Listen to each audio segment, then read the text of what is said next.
মুক্তির পর থেকে দেশের প্রেক্ষাগৃহে জমিয়ে ব্যবসা করছেন তুফান। মাল্টিপ্লেক্স থেকে সিঙ্গেল স্ক্রিন সব জায়গাতেই দর্শকদের সাড়া ফেলেছে ঈদুল আজহায় মুক্তি পাওয়া সিনেমাটি। দেশের গণ্ডি পেরিয়ে 28 জুন যুক্তরাষ্ট্র, অস্ট্রেলিয়া, সুইডেন, কানাডা সহ 15টি দেশের শতাধিক হলে দেখা যাচ্ছে তুফান। এবার জানা গেল পশ্চিমবঙ্গে তুফানের মুক্তির তারিখ। প্রযোজনা প্রতিষ্ঠান থেকে জানানো হয়েছে আগামী 5 জুলাই পশ্চিমবঙ্গে মুক্তি পাবে তুফান। এছাড়া পরবর্তী সময়ে হিন্দি ভাষায় ভারত জুড়ে মুক্তির পরিকল্পনা চলছে। এখন চলছে ডাবিং এর কাজ। এদিকে দ্বিতীয়বারের মতো হলে বসে তুফান উপভোগ করেছেন সাকিব খান।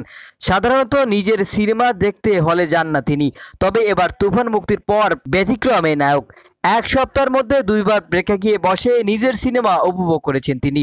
সর্বশেষ গত শুক্রবার মহাখালীর স্টার সিনেপ্লেক্সে তার বাণিজ্যিক প্রতিষ্ঠান রিমার্ক হারলানের কর্মী ও তাদের পরিবারের সদস্যদের নিয়ে সিনেমা দেখেন সাকিব।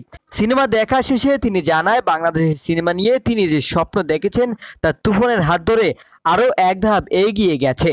সাকিব খান বলেন, তুফান যে শুধু দেশের ঝড় তুলেছে এমনটা নয়, বিশ্বের যেখানেই মুক্তি পেয়েছে সেখানেই দর্শক সিনেমাটি দেখছে। এমনভাবে অগ্রিম টিকিট বুকিং এর নজির বিগত সময় দেখা গেছে কিনা এটা আমার জানা নেই। যে স্বপ্নটা আমরা সবাই দেখছি, আমাদের বাংলাদেশি সিনেমা আন্তর্জাতিকভাবে সাফল্য পাবে তুফানের হাত ধরে, সেই স্বপ্নের পথে আরও এক ধাপ এগিয়ে গেছি আমরা। ভারতেও সিনেমার প্রচারে সাকিব খান উপস্থিত থাকবেন বলে জানিয়েছেন প্রযোজনা প্রতিষ্ঠান আলফা আই। 90-এর দশকের এক গ্যাংস্টার ও সিনেমা নিয়ে স্বপ্নবাজ 2 তরুণের গল্পে তুফান বানিয়েছেন রায়হান রাফি। 2 চরিত্রের অভিনয় করেছেন সাকিব খান। আরও আছেন চঞ্চল চৌধুরী, মিমি চক্রবর্তী, নাবিলা, গাজী রাফায়েত।